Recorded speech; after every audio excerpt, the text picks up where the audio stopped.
ভাবি হুম একে একে বসে রইছেন? আর কি করুম, একা একা বসে বসে ফোন টিপতেছি। ভাইয়া কই? তোমার ভাই জানো না, সে তো বাহিরে থাকে। ও, বাইরে থাকে, এখন আসে নাই? সে তো কখন গেল। না রে ভাই, আর আসে নাই।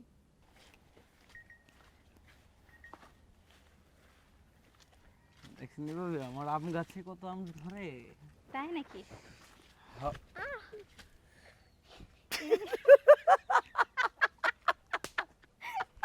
আরে গাছ নিয়ে না। আলে, ওরে দেওয়ার, এই গাছার ভিতরে কই নাই ডুব দিতা। এই গাছটা তো এই তোমার গাছায় গাছটা। ডুব দিতা। তোমার গাছ তো এটা। এরে তোমার গাছ আমার না। এত বড় গাছ দেব তোমার মা, দাও লাগে। আমার দেওয়ার তো তোমার গাছার ভিতরে ঢুকাই দিছিল। হঠাৎ করে দি আমার তো হিন্দাস হয়ে গেছে, কি রে বাবা? এই কি নিচে ফাঁকে থাকি বিলো